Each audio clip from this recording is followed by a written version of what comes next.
In this video, we're going to be breaking down the new limited 5-star character, Jinhsi, the Magistrate of Jinzhou. We'll be taking a look at her kit, best weapons, echoes, teams, and more.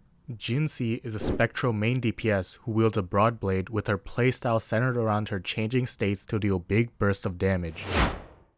Her base attack is pretty standard. She does up to 4 consecutive basic attacks dealing spectral damage. She can perform a heavy attack by consuming stamina, and a plunging attack by attacking mid-air consuming stamina, and her dodge counter deals spectral damage after a successful dodge. Her resonance skill dashes her forward and does spectral damage. Additionally, if Jinhsi uses either her basic attack 4 or her intro skill, she gains an alternative resonance skill called Overflowing Radiance. When used, it deals spectral damage and sends Jinhsi into Incarnation. Now you're probably wondering, what's Incarnation? To answer that, let's take a look at her forte circuit, Luminal Synthesis. While in Incarnation, and you can tell she's in this mode by the horn she grows as well as floating mid-air, all of her attacks are changed into Incarnation mode variants and are able to be cast mid-air. Jinhsi can perform up to 4 basic attacks. This cycle is not reset, meaning if you don't do all 4 at once and you dodge midway through or stop attacking for some reason, it will pick up where you left off. Once you cast all 4 basic attacks in Incarnation, the state is terminated and Jinhsi gains Ordination Glow. While in Ordination Glow, her basic attacks are replaced with heavy attacks costing stamina to use, and she gains another alternate skill called Luminous Epiphany, which is basically just a huge nuke of spectral damage which can be further multiplied by consuming stacks of incandescence. And Jinhsi also gains Unison. This can be triggered once every 25 seconds. What is Incandescence? Basically, characters who deal damage with an attribute while Jinhsi is on the team, Jinhsi gains 1 stack of Incandescence. She can hold up to 40 stacks of Incandescence in total, and Unison allows Jinhsi to be able to cast a free outro skill and the incoming character's intro skill. Unison will take priority over Concerto even if the Concerto energy is full. And lastly, her Resonance Liberation is also a big burst of spectral damage. Jinhsi's passive skill, Radiant Surge, gives her a 20% spectral damage increase, and Converged Flash gives her intro skill 50% additional damage. For her stat bonuses, she gains 8% crit rate and 12% attack in total. For her skill priority, I recommend her Forte Circuit first as it's where the bulk of her damage lies, followed by her Resonance Liberation, and lastly you can leave her Resonance skill, basic attack, and intro skills for last. By the way, if you enjoy these kinds of videos and want to see more, consider subscribing. It really helps the channel and ensures you won't miss any new videos. Thanks for the support.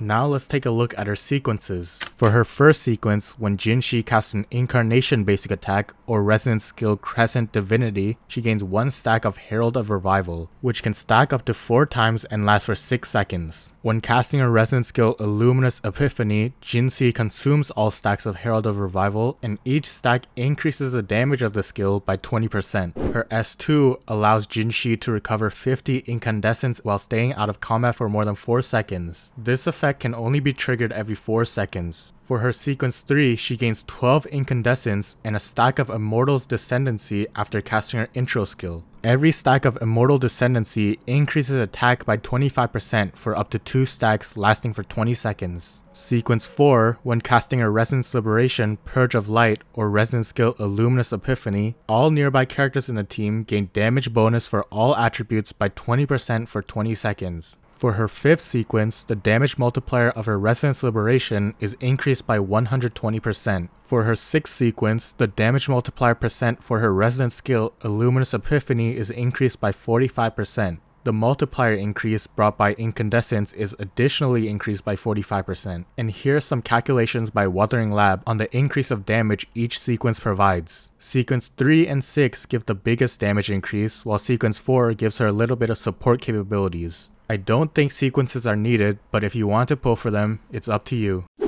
Now for her weapons, her best in slot is definitely her signature weapon. It has a high attack main stat with a nice crit rate substat while also providing increased skill damage with its passive. Gion's signature weapon, Verdant Summit, can also work if you have it. It has big attack and crit damage stats, however its passive doesn't really have much synergy with Jinhsi's kit, so it's just a good stat stick overall. The 5-star standard broadsword, Lustrous Razor, is a good alternative as it gives lots of attack, and Jinhsi can make use of its passive with it giving her ER and increasing her ult damage, which is nice. If you're buying the battle pass, the Autumn Trace is a good 4-star option as it has crit rate on its substat while providing attack from its passive as well. Another 4-star alternative, if you have it, is the Helios Cleaver as it gives lots of attack from its main stat and substats as well as increasing her attack when she casts her skill.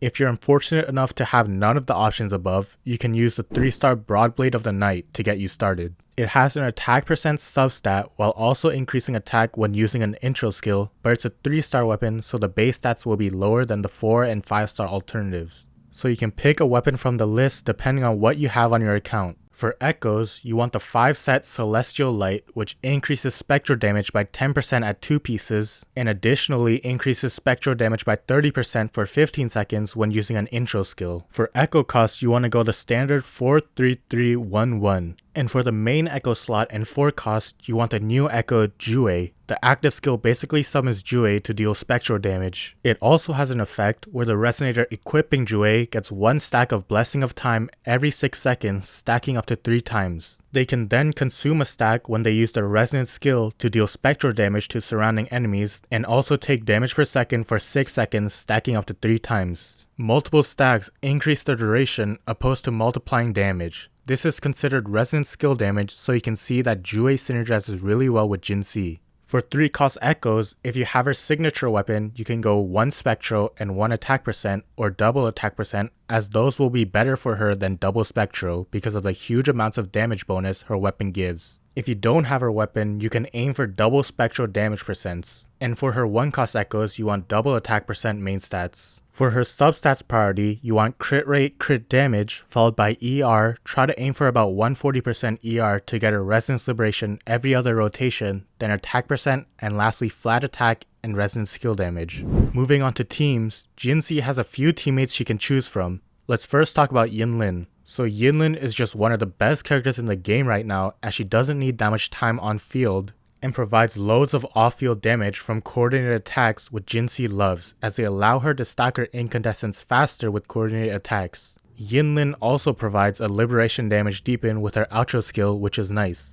If you don't have Yinlin, another viable option is Yuanwu, who everyone gets for free if you clear the Tower of Adversity stable zone. He's great for Jinhsi as he does coordinated attacks, stacking Jinhsi's incandescents quickly while also providing anti-interruption. And Mortify can also work as he provides coordinated attacks through his Resonance Liberation as well.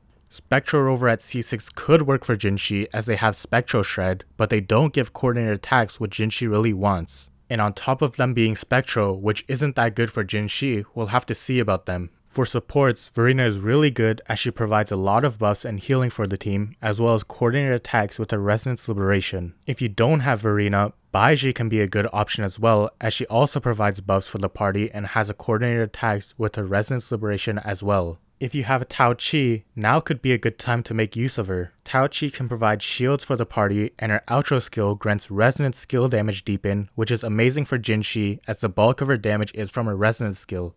Lastly, Jian Xin can also work as she provides good grouping, shields, and heals for the team, and her outro skill grants a Resonance Liberation damage deepen, which Jinhsi can make use of. So you can mix and match any of these characters depending on who you have and want to use. Here are some combinations if you need them. I think Jinhsi, Yinlin, and Verena would probably be our best team right now, but this could change in the future with more testing. This is what her basic rotation would look like. Start with her intro skill into her resonance skill into basic attack 4 times, and then her final skill Luminous Epiphany, and then into her outro. That's basically the outline for the rotation. You can use her Resonance Liberation whenever available to increase her DPS, as well as fit in extra heavy attacks while in Ordination Glow state as you see fit.